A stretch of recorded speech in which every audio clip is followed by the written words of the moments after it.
Takže čaute ľudia, ja som Michal a ja vás vítam pri mojom novom videu. Dneska sa spoločne pozrieme na môj vlog z hokeja. Slovensko-Poľsko, vlastne predposledný prípravný zápas na majstrovstvo sveta v ľadovom hokeji v Ostrave. No a bol som tam s mojim tatinom a s kamarátom a s jeho ocinom, takže boli sme tam taká väčšia partia, ale inak úplne v pohode a ten výsledok bol dobrý, výborný. Tak poďte sa spoločne so mnou pozrieť, ako to tam bolo a užite si video. No, takže cesta nebola nejaký problém, keďže moje mesto je vzdialené od Žiliny, kde sa zápas mal hrať necelých 30 km, takže cesta nebola žiadny problém a už sa môžeme presunúť pomaly k samotnému zápasu.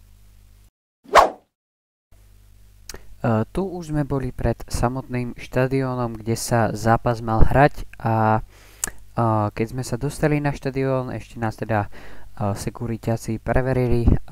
Štadión sa začal zaplňovať čo chvíľa bol plný. Tom ste videli 15 minút do začiatku zápasu.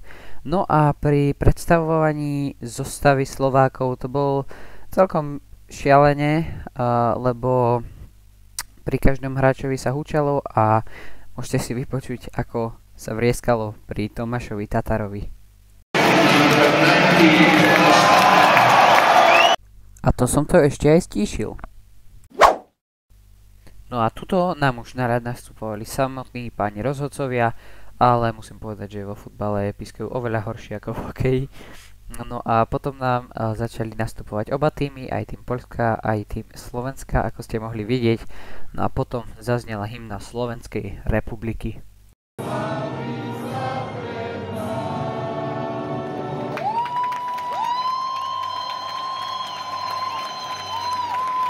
Áno, za nami sedeli ženy. Dobre, už som ticho. No a tuto sme mali buli na začiatku zápasu a vlastne to druhé na seba nenechalo dlho čakať, keďže prvý gól padol po necelých 3 minútach hry. No a ten druhý vlastne po 4 minútach, takže hneď. No a tuto si Macejko vysidával na zábradlí. Tretí gól na seba nenechal taktiež dlho čakať, keď padol už onedlho a fanúšikom Slovenska vôbec nevadí, keď sa hudba vypne, oni si ju spravia sami.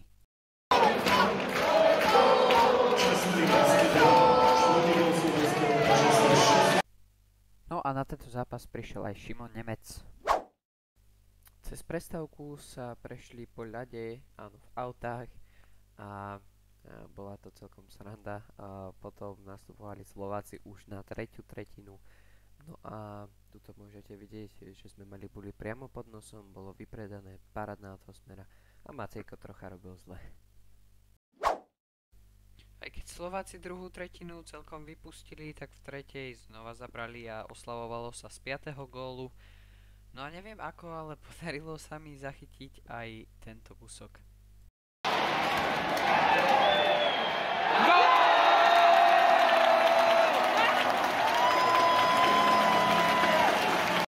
No a tu už je koniec zápasu.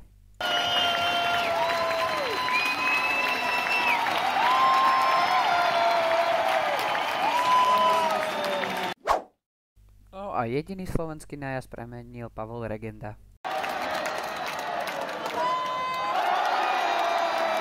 A vedľa nás sedel, no sami sa pozrite.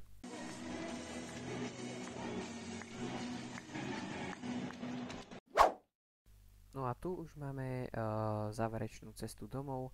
Ja som si hokej veľmi užil, tá cesta bola v pohode a hokej bol v pohode, atmosféra úžasná, ja som si to užil. A z tohto vlogu by to bolo úplne všetko. Ja vám ďakujem, že ste sa pozreli až sem. Budem sa to snažiť zostriať čo najlepšie a niekedy na budúce. Zatiaľ, čaute.